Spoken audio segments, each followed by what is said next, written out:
It's another wacky day in the world of Magic the Gathering. We've got significant issues with Bloomburrow. We have the absolute craziness going on with secret lairs.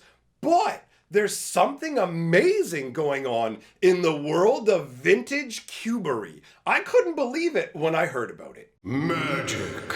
I am a wizard! History. I'm an old wizard! The magic historian. My bones hurt. Greetings! Owners of fine luxury cardboard rectangles, my friends.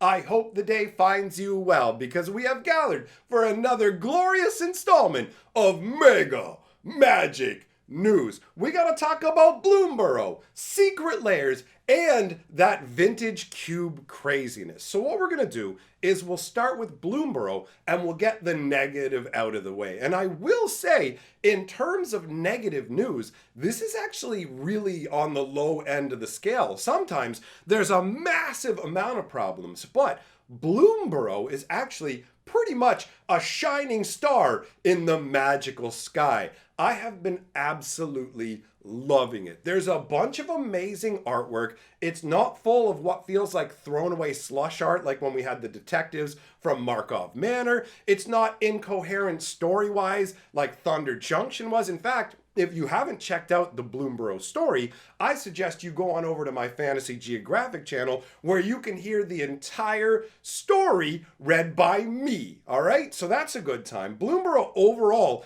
is a very good time, and it is without a doubt my favorite set of the year. I actively want to collect an entire set of it for my own personal enjoyment, and I definitely can't say that about any other set they put out this year. I haven't felt this excited about a set probably since the Brothers' War, which was huge for me, right? So that out of the way, we do have to talk about one major glaring issue with Bloomburrow, and that is the card quality is not good. And I can say there's an interesting tweak to it as well that I absolutely wasn't expecting. I have had the good fortune to get early access to a booster box and a pre-release kit, one printed in Japan and one printed in North America. So I've actually seen the card quality from multiple different locations in the world. And if you're interested in seeing the actual pack openings or my pre-release kit review, that's all uploaded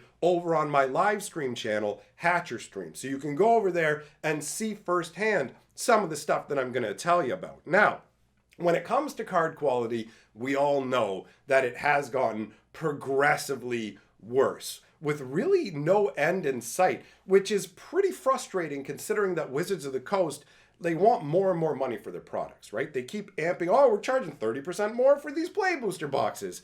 Yet they're not putting the effort into improving card quality. So Bloomburrow is suffering from a lot of what we already know. So we've got things like the foils coming out of the packs curled. I'll be 100% real. If foils weren't coming out cloudy, if they weren't coming out scratched, and most especially if they weren't coming out banged up all around the edges. Like I said, I was excited about the Brothers' War set. I originally wanted to collect like a full regular set and a full foil set, but I gave up on trying to collect the foil set because whenever I opened the foils and booster packs, they were all white around the edges. It's like somebody's just taking it and rubbing them on the edges of tables. Like they're coming out of packs that way, which is absolutely unacceptable. So Bloomburrow has the exact same problem. The foils are all banged up on the edges, they're curled, and like I said, if they fixed everything else, I would accept that the foils curl. That's like the one thing I'm willing to accept because you can flatten it out. If they were pristine in every other way, I'd be like, okay boys, okay. But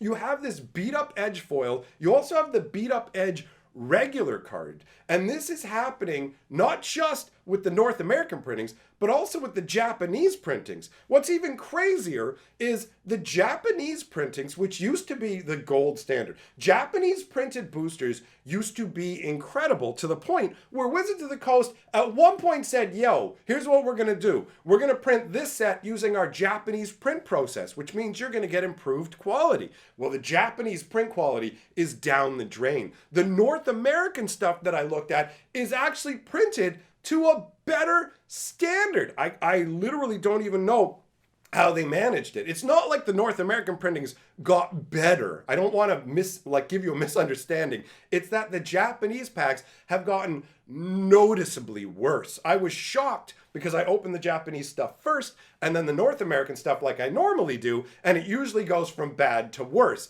But the Japanese stuff was worse than the worst, so it's worser to worse. It's very, very strange, to the point where the Japanese rares, the little foil stamp that's down on the bottom with a bunch of cards, it's been imprinted so hard into the card that you can actually see it on the back of the card. It's bonkers to me that Wizards of the Coast charges so much money for these products and puts pretty much no care into actually maintaining even a level of quality. They literally had the Japanese stuff good and they knew it, and they've let it downgrade. How much money can they possibly be saving by doing this? I'm very tired of this. We got to get money for the shareholders. Why don't we just print it to whatever poor quality? You got to use sleeves. Whatever the mentality is, they're just like, meh, it's your problem. And if you contact customer service and you show them the cards that are beat up in this way, oh, look, it's scuffed around the edges. Oh, look, they have print lines. Oh, look, it's cloudy. Customer service will just tell you, that's standard printing. We consider that acceptable, and won't replace it. Like, it's absolutely unacceptable. And that's the major negative news we have to discuss. Everything else is going to either be neutral or positive depending on your perspective, right? So since we're talking about Bloomburrow boosters, I do want to touch on the list in case people hadn't heard the news. Wizards of the Coast has changed the list, and this, as far as I'm concerned, is a great thing to have done. The list were those weird outlier cards that pretty much dominated in set boosters, but did move into play boosters for Thunder Junction and Markov Manor as well, where it was a random smattering of reprints. You already have side things like the Big Score and the crazy enchantment stuff from Strixhaven, but they wanted to layer in more stuff. So the list has those little planeswalker symbols down in the corner, and it caused a ton of confusion for people where they'd open up a pack and go, wait a minute, I opened up a pack of Markov Manor. Why do I have a random common from Dungeons and Dragons in here, right? So they end up going and contacting customer service and going, there's something wrong with my packs. Why am I getting these garbage cards? And then on top of that, the list was confusing grading companies. You can find a bunch of graded cards out there that are literally just list reprints, but the grading companies have marked them as if they're from the original set that those cards were printed in. They're totally not even noticing that little planeswalker symbol down in the corner. But I don't think that that level of confusing your customers and confusing the actual card graders is what made Wizards discontinue the list.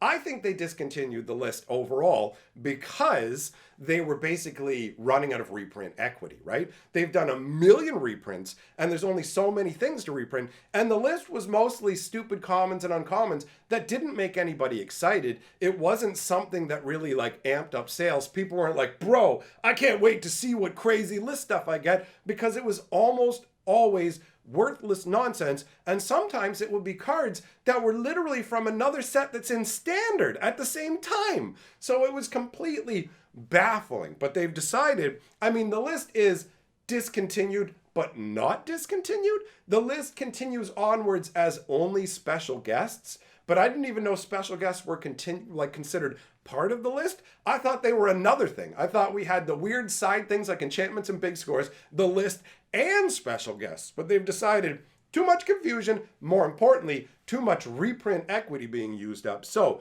they're changing the list to only be special guest cards going forwards. And there's a bigger change that comes along with that, because before you would get a list card in 1 out of every 8 packs. But they are completely changing the ratio at which they show up. So instead of 1 out of every 8 boosters, now it's in 1.5% of play boosters. Oh, not play boosters. I was about to say set boosters because there's so many boosters now that it just ends up confusing me. I don't know exactly what the rate of them are in collector boosters, but in set boosters, it's going to be 1.5%. A bunch of the special guests are actually pretty exciting cards, so it will feel more fun when you crack them. They will feel rarer, and this allows Wizards to keep their hands firmly on the reins of how much reprinting they're doing of valuable cards. So as far as I'm concerned, getting rid of the list is no big deal. It doesn't matter. It wasn't exciting anyways.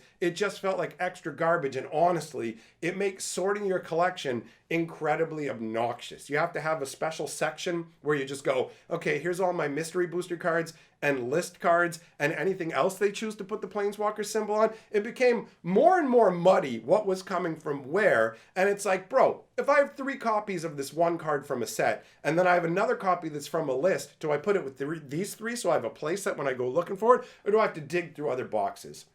If you're not somebody who's a long-term Magic player, or you don't have a giant Magic collection, probably not as big as an issue for you. But for me, since I've been in it for so long and have so many cards, it's so easy to overlook list cards and accidentally put them into the wrong box. And it caused headaches too for people who were trying to sell their cards on buy lists and stuff. Oops, you got the wrong version of it. We were looking for the list version, even though it looks like this, or it led to all kinds of headaches. So good riddance to that version of the list. And the new special guest stuff is actually kind of fun, right? They got that Sword of Fire and Ice that's made out of fish bones with an otter holding it up that literally fits into Bloomburrow. Oh, Bloomburrow's flavor is so amazing. Even like the full art basic lands, all of it is gorgeous. I've been having a lot of fun opening those packs over on my live stream channel. Full on good times. Now, let's move on to talking about secret lair weirdness. Take a look at this secret lair right here. This is the secret lair Andrew McLean. Now, this just kind of slipped in under the radar. A lot of people didn't see this get announced when it was brought up a couple of days ago. The cards that they've chosen for it are a weird mix. First of all, you've got Nirkana Revenant, which is a card I've always really liked since the original days it came out during the first Zendikar block, right? It had awesome artwork. It had really good flavor overall. It's like, by today's standard, it's wild to me that by today's standards, this card is no longer a big deal. 6 mana for a 4/4 that makes your swamps produce additional mana and has the ability to pump your creatures up, right? Like, this is insane. Like, it's just, I can be pumped up with a bunch of black mana. I boost up your swamps. But by today's standards, this is considered mid-level at best. The power creep in Magic the Gathering is quite strong, right? So Nirkana Revenant is cool, but it's a weird include here. And I honestly don't 100% understand what's going on with this secret lair thematically. Like, you have the Nirkana Revenant charging forwards, and the flavor text is like, Mom, you didn't close the blinds. And it's like, is this thing charging at you through your window? And if you just close the window or the blinds, you wouldn't see it coming? Like, what's going on here, right? And it doesn't get any clearer when you look at the next card, Arbor Elf, 1 green. Like, this guy's just a common. This was a common, again, from the original Zendikar block. And it's just a 1/1 that untaps a forest, right? So you can tap that forest to get more lands. And not to get more land, sorry, to get more mana. But that's it. It's just a reprinted common. And this guy's sitting there with his flute up in the tree going, this crowd's crap. And it's like, what? What is the connection between a kid in their room being afraid of Nirkana Revenant and then the Arbor Elf saying, tough crowd? Like, I genuinely do not understand the choices or the flavor of this overall. The next card is Terastodon, which is a gigantic, crazy nut job elephant that smashes permanents and gives your opponents, or you elephants, depending on what permanent you smashed, right? I do love a giganto creature. Terastodon has done some heavy work in my cube, so it's not like it's a bad card, but it's also not like it's a hype card. There's nothing really in here that screams value. Wait, Terastodon is also from the Zendikar block, but they're not all from the Zendikar block, right? Like, it's baffling. So the fourth card we have is the Maelstrom Wanderer, who is your ridiculous Cascade buddy, right? Yeah, let's go Cascading, son. I will say that I really like the flavor text on this one. It's playing off the "not all those who wander are lost," like that's a quote, right? But this one says, "Not all who wander are chaotic energy monsters. Some are, though." That's some fun flavor text. I actually like the Maelstrom Wanderer the most out of all of this, including the artwork, because it's just kind of bizarre looking. And Maelstrom Wanderer is a crazy concept in the first place. So that card ties together in the cleanest way to me. I mean, obviously, Terastodon works fine too, because it's just a big old elephant guy and there's not really anything to be confused by, but it's also not exciting. So Maelstrom Wanderer is the one I like the best out of everything that we have to look at here. Overall, the Secret Lair is very low on the value scale, which is what Wizards has been doing more and more, because again, reprint equity is a big thing. Now, I want to talk about a Secret Lair bonus card that a bunch of people are going to want.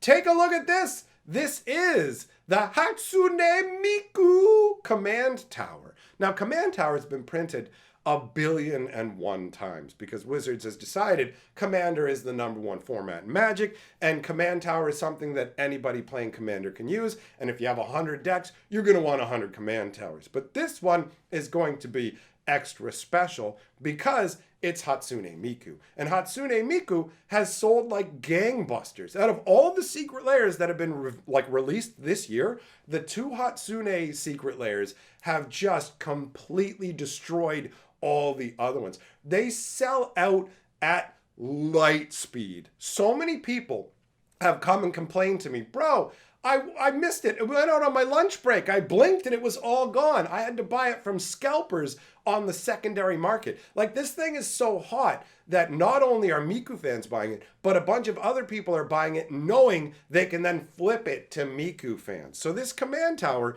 is the bonus card from the newest Secret Lair. And interestingly enough, the collector number on this Command Tower actually comes before the Miku Snapcaster. So there were theories that the Miku Snapcaster bonus card that came in the first Secret Lair was a mistake because she has a wintry theme in that one, and the first Miku Secret Lair was like a springtime Secret Lair. So people were like, "Yo, was this a mistake?" Turns out it probably was. It's highly likely that that Miku Snapcaster Mage will also be available as a random bonus card in the upcoming winter one. So right now they've done 2 Hatsune Miku Secret Lairs. That name is unwieldy. So they've done 2 Secret Lairs on her already. They're going to be doing 4 in total. The 4th one will most likely hold more of those Snapcaster Mages. So if you were thinking about picking one up on the secondary market, you might want to wait right now because Snapcaster Mage is actually seeing a bit of a price spike just for regular ones,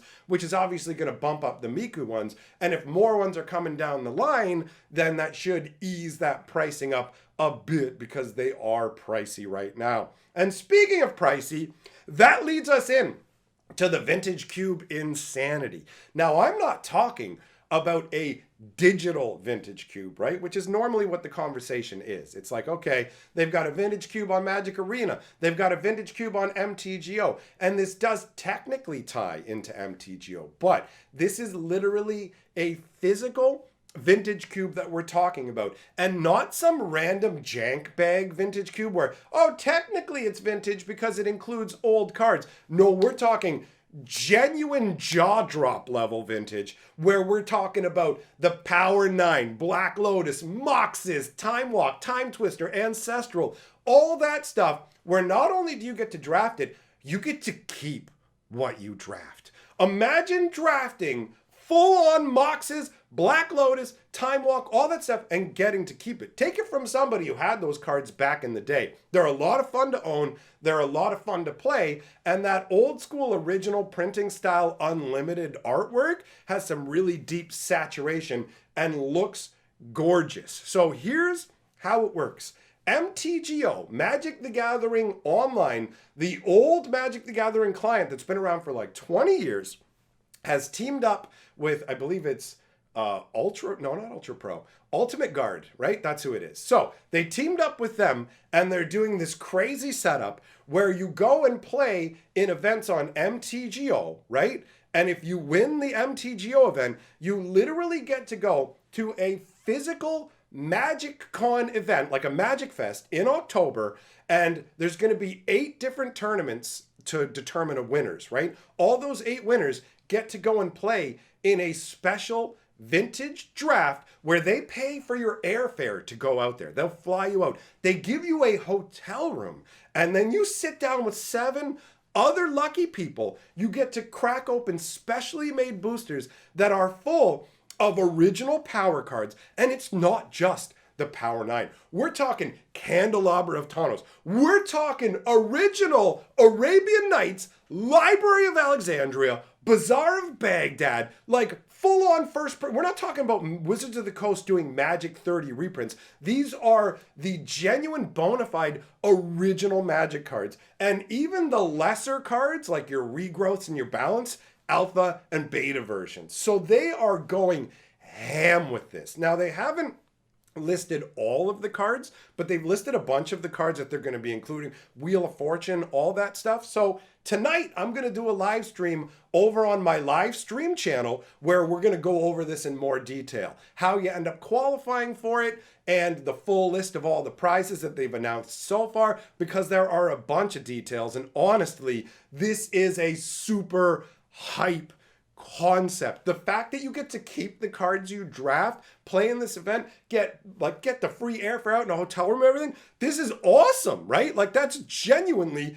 super exciting. It's really making me think it's time to dust off the old MTGO account. And the entry fee for these events is like 6 tickets. And unless they've increased the price of tickets, that's $6, bro. It costs $6 to get into a qualifier event to get to go and do this. That's crazy to me. This seems so good. So I thought it'd be fun to end off with some good news. If you want to hear more about that, you can head on over to my live stream channel later today. I'll be there. We'll be having a dope time. Other than that, I just want to say a big thank you to my patrons for supporting my channel, and I'll see you guys next time.